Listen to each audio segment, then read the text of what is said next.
Hi everyone, this is Mindy Eggen and welcome to my channel. Today I'm excited to be participating in the Altenew March 2024 release video hop. We have tons of inspiration to share with you today and there's also prizes to win, so be sure to hop along with us. I will have all of that information down below in the video description along with the next person in the hop. My card that I'm going to be featuring today is using the project kit. I absolutely love these. The sentiments in these are so versatile and it is a stunning image. So a couple things I want to preface before I get started is I want to show you some of the other products that Altenew had sent me. Now, when it comes to any type of video hop, things like that, Instagram hops, Altenew reaches out to see what we want to work with. And so I kind of get to choose what I want to play with. Now, there are a bunch of things here that I picked out because this release is amazing. And it is my choice to do the video hop because I wanted to share some of these with you. Now, I did not get a chance to play with everything. There's just been a lot going on for me right now. So I will have inspiration using some of these products a little later on in the week. But I wanted to show them to you because I really think they are amazing and have some beautiful sentiments on them. So some of these products are stamps, stamps with stencils and coordinating dies. This one happens to be a Better Press plate. So I'm really excited to play with this one. You do the Better Press leaves or you can hot foil. Then you stencil in the colors for the leaves. And then there's a coordinating die for it as well. And another thing that totally draws my attention is dies for the sentiment. There's also embossing folders in here. Huge fan of the Altenew embossing folders. I will have these products I'm showing here linked down below in my video description, along with all of the supplies that I'm going to be using today. Now, this one is stunning. It is called Stencil Art. So what it is really just stenciling it. There's no stamping, no lines except for your ink blending. So you know I'm a huge fan of ink blending. I cannot wait to play with that one. And then I have one more here that I wanted to share with you, and this one is another embossing folder, and this one is called Farmhouse Florals. So beautiful, and I can't now wait to ink blend that one up. Now, what I am going to be playing with today is the project kit. And like I mentioned earlier, I'm a huge fan of them. They are so packed with products and they all coordinate together. Now, there is an embossing folder, a stencil, some dies, and the stamp set. I will just be using, well, pretty much everything but the embossing folder. So the first thing that I'm going to do is stamp my image. So I dug out my stamp wheel. It needed some love. I'm also going to be using these alignment guides. So I'm going to take one of them and place it down in the corner of my stamp wheel. And I really like these for my stamp wheel because then I can line up my cardstock in that corner and then place my image over the top of my cardstock. I prefer to work more in the center than in the corner of the stamp wheel. So that is why whenever I'm just going to leave that alignment grid pretty much in my stamp wheel, I think at this point. So I fit my image over a piece of white cardstock that is cut to 4¼ by 5½, and I'm picking that up with my stamp wheel. Now, the thing I like to do when I'm going to be ink blending over a stamped image is stamping it in a light gray or a light brown ink. I recently removed my craft room. I can't find my light gray, so instead I am stamping it in this light brown, and this is Sand Dune. So I inked up my image and I flipped my stamp wheel over to stamp that down. This stamp is already conditioned. This is actually a remake video because my first video was corrupted.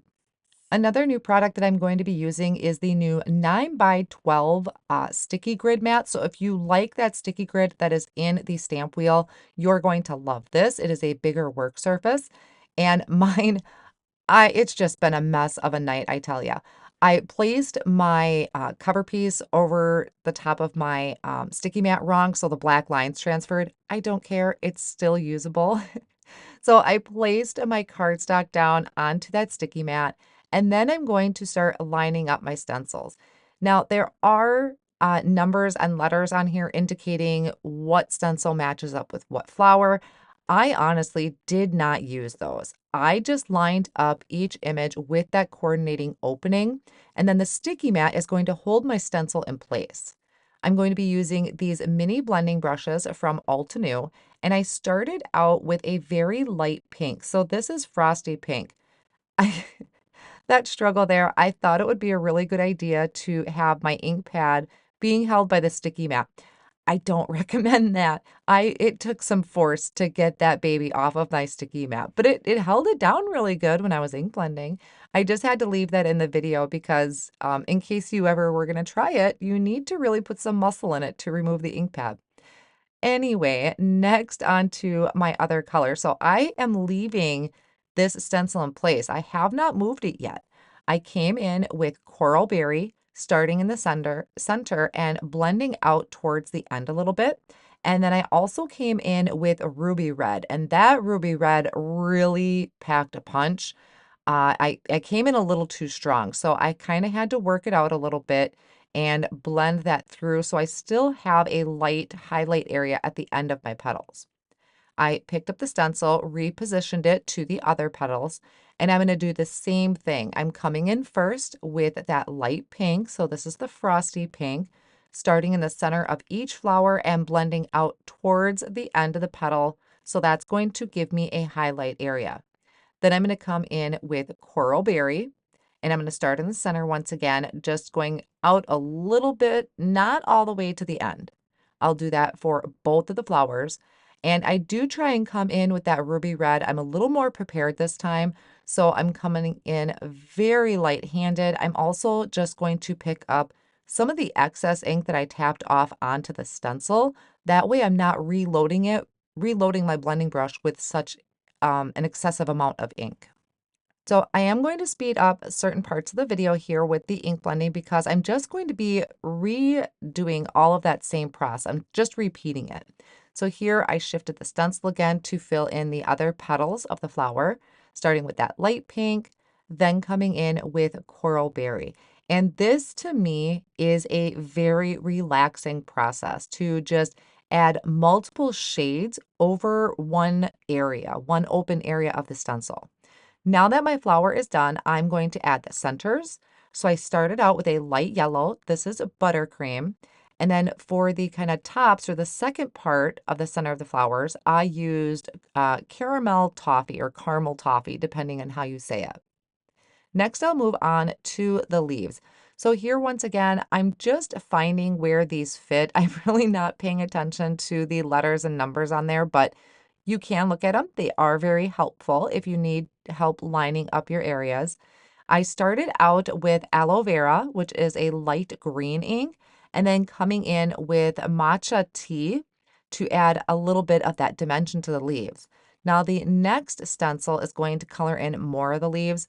This time I started out with that darker color, the matcha tea, and then I'll bring in a little bit of swamp green, and I'm going to add that little bit of a darker shade to it to kind of differentiate between the leaves and just give it more contrast.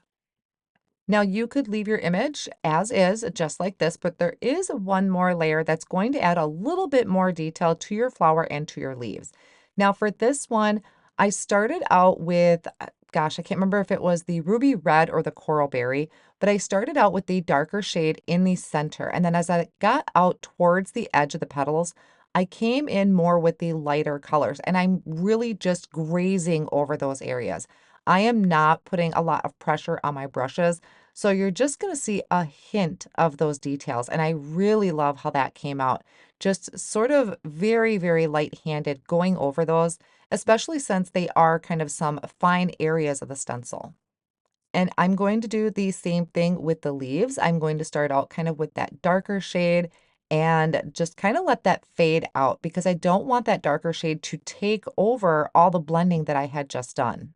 So I will finish off my leaves and then I can pull back my stencil to reveal my image. Now this is great as is. I love doing this because it gives you kind of that no line artistic coloring look, but I really do want to add that black lines.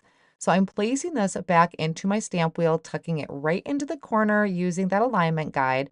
And now I'm going to ink up my image in jet black ink. So when I had originally stamped this, I left it in place. I did not move it. I inked this up with the jet black. I'm going to stamp this down, and this is going to give me some beautiful black crisp lines and really make those details of the flower pop. And then once again, I will just kind of peel my cardstock up, and this is going to be ready. You can decorate this as is, but I will be die cutting it out. Since I have my stamp wheel out, I am going to go ahead and stamp a sentiment. I love this sending hugs, but there are a few other really beautiful sentiments on here. And like I said, I'm really drawn to the stamp sets that have sentiments that I can use for multi-purpose. It doesn't have to be a specific occasion. So this is why I really fell in love with this stamp set. And plus there's some other ones that you could put as an additional message or maybe in the inside of your card. So here I lined up the coordinating die and die cut out my images and sentiment and set it off on the side. For the background for my floral image, I am using this brand new press plate. This is called Rustic Burlap. I'm also a huge fan of backgrounds that can be used any time of the year. It's just a little extra something you can add to the background, so you definitely don't have to have it, but I think it looks really amazing.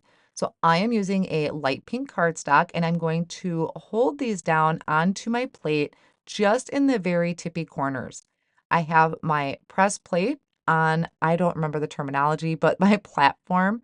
So it's lined up in that A2 position, same as my card is lined up in that A2 position. And then I'm going to ink this up with the Frosty Pink ink. So this is the lightest shade of ink that I used when I was ink blending. I did kind of a tap and twist with my Altenew ink pad, placed that plate over the top, and then ran this through my Platinum 6 die cut machine. So not only am I transferring ink, but I'm getting this beautifully pressed design, and it has such a cool feeling to it. If you love kind of texture and things like that, it's really fun to do, and it looks amazing in person. I think it would have been really cool to foil that design as well, because with the press plates, you can use your glimmer foils with those. I did not do that today, but that's definitely something I want to try. So I went ahead and I created my side folding card base, and I'm using a tape runner to attach my front panel over the top. And when I was die cutting out my image and sentiment, I die cut out 2 layers of the floral image because I'm going to layer those together to build up dimension, or you can use foam tape as well. So here I just did 2 pieces of white cardstock. I used my tape runner. You can also use your liquid glue. And with the sending hugs, I did die cut it out 1 extra time. I didn't want to add too much dimension to that. I tried to resist, guys. I really did. I tried to resist not doing any splatters, but I just felt this really needed pops of white splatter. So I have some white paint that I mixed with water, splattered that onto my flower and also to my background. I did dry my flower and also that front of the cardstock with a heat tool to make sure my splatters were dry. I'm using liquid glue to the back of my floral image.